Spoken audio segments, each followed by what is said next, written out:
Good morning student. आज हम पढ़ेंगे क्लास 10th हिंदी मीडियम का गद्य खंड का पहला पाठ। इस पाठ को हमने आपको पढ़ाया और समझाया है इसकी पहले वाले क्लास में। आज हम जो करने वाले हैं इस पाठ के प्रश्नोत्तर को हल करेंगे।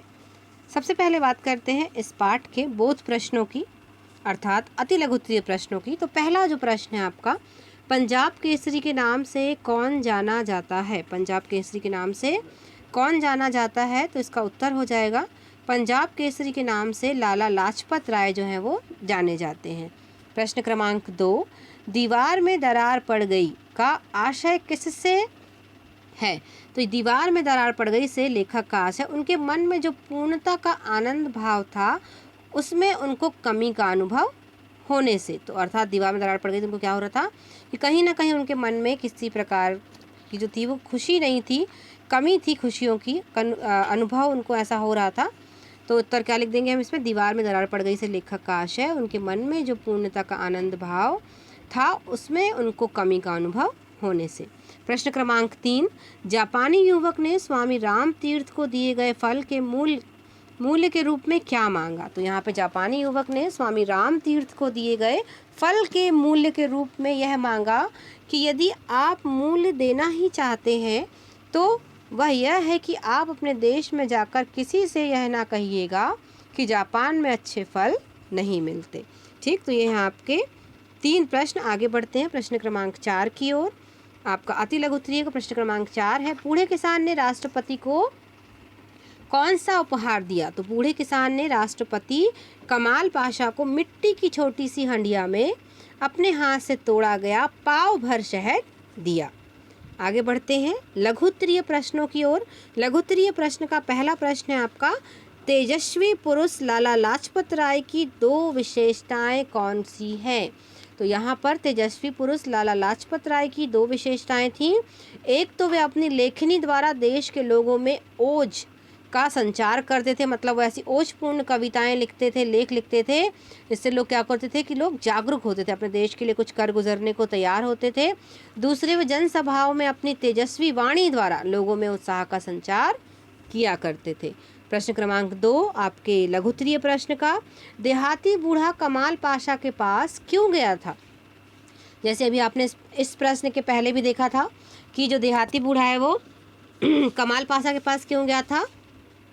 उसको जन्मदिन पे उपहार, उसको शहद देने, है ना। तो देहाती बूढ़ा राष्ट्रपति कमाल पाशा के जन्मदिन पर उन्हें उपहार देने गया था। उपहार में वह एक हंडिया में पाव भर शहद लेकर आया था। कमाल पाशा ने उस उपहार को सराहते हुए कहा, दादा, आज सर्वोत्तम उपहार तुमने ही भेंट किया, क्योंकि इसमें तुम्हारे हृदय का शुद्ध प्यार है। अगला जो प्रश्न है प्रश्न क्रमांक 3, स्वामी राम तीर्थ जापानी युवक का उत्तर सुनकर मुग्ध हो गए, क्यों? स्वामी रामतीर्थ जापानी युवक का उत्तर सुनकर इसलिए मुग्ध हो गए क्योंकि उस युवक ने अपने कार्य से अपने देश के गौरव को बहुत ऊंचा उठा दिया था। अगला प्रश्न प्रश्न क्रमांक 4, लेखक के अनुसार हमारे देश को किन 2 बातों की सर्वाधिक आवश्यकता है? तो लेखक के अनुसार हमारे देश को 2 बातों की सर्वाधिक आवश्यकता है, एक शक्ति बोध की और दूसरी सौंदर्य बोध की।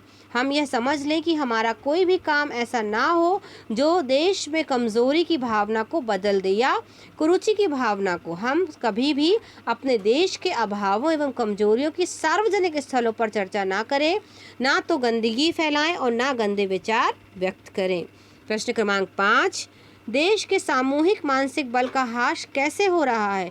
तो यहाँ पे उत्तर लिखेंगे हम, यदि आप चलती रेलों में, मुसाफिर खानों में, चौपालों और मोटर बसों में बैठकर देश की कमियों और बुराइयों की चर्चा करना अपना धर्म समझते हैं और ये दूसरे देशों की तुलना में अपने देश को नीचा या छोटा मानते हैं, तो आप देश के सामूहिक मानसिक बल का ह्रास कर रहे हैं। अगला प्रश्न है प्रश्न क्रमांक 1। अब हम आ गए दीर्घोत्तरीय प्रश्नों पर। दीर्घोत्तरीय प्रश्न का पहला प्रश्न है, जय बोलने वालों का महत्व प्रतिपादित कीजिए। तो जय बोलने वालों का महत्व है, किसी भी मैच में जब कोई वर्ग खिलाड़ियों के अच्छे प्रदर्शन पर तालियां बजाता है या उनका जय जयकार करता है तो खिलाड़ियों में आत्मसंचार एवं उत्साह कई गुना बढ़ जाता है।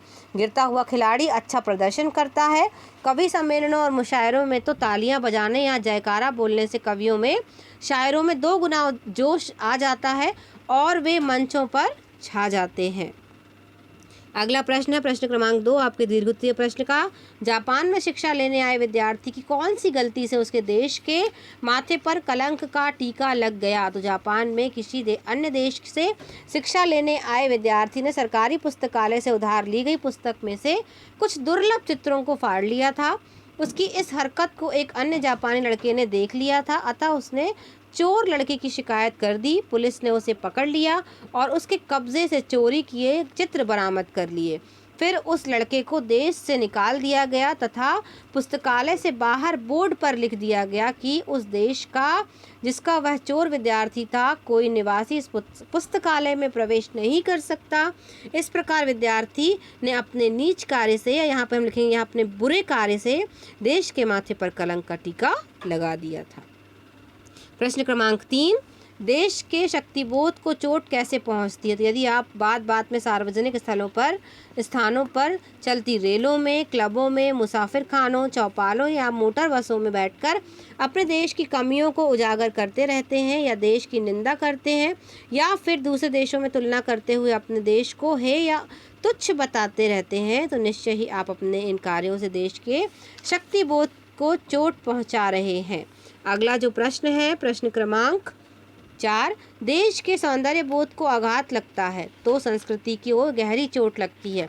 इस कथन की विवेचना कीजिए। तो यदि समाज में सामान्य शिष्टाचार नहीं है, आप में खान पान में, उठने बैठने में शिष्टता नहीं है, फूहड़पन है, यदि आप केला खाकर छिलका रास्ते पे फेंक देते हैं, घर का कूड़ा निर्धारित स्थान पर ना फेंक कर इधर उधर फेंक देते हैं, दफ्तर, घर, गली, होटल, धर्मशालाओं में रहते हुए आप अपनी पीक या थूक इधर उधर कर देते हैं, या फिर अपने मुंह से गंदी गालियां निकालते हैं, तो निश्चय ही आपके द्वारा किए गए इन कार्यों से देश के सौंदर्य बोध को आघात लगता है। इससे देश की संस्कृति को गहरी चोट लगती है। प्रश्न क्रमांक 5, देश के लाभ और सम्मान के लिए नागरिकों के कर्तव्य का वर्णन कीजिए।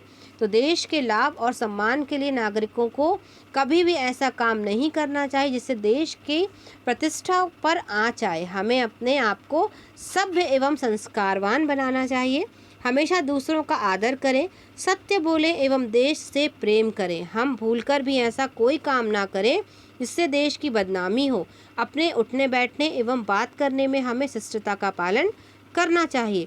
घर, दफ्तर, धर्मशाला, होटल आदि स्थान पर गंदगी नहीं फैलानी चाहिए। जरूरतमंदों एवं गरीबों की सदैव सहायता करनी चाहिए। ठीक है। प्रश्न क्रमांक आपका, अब यहाँ पे हम आ गए अभ्यास भाषा अध्ययन पर, अर्थात एक्सरसाइज पर।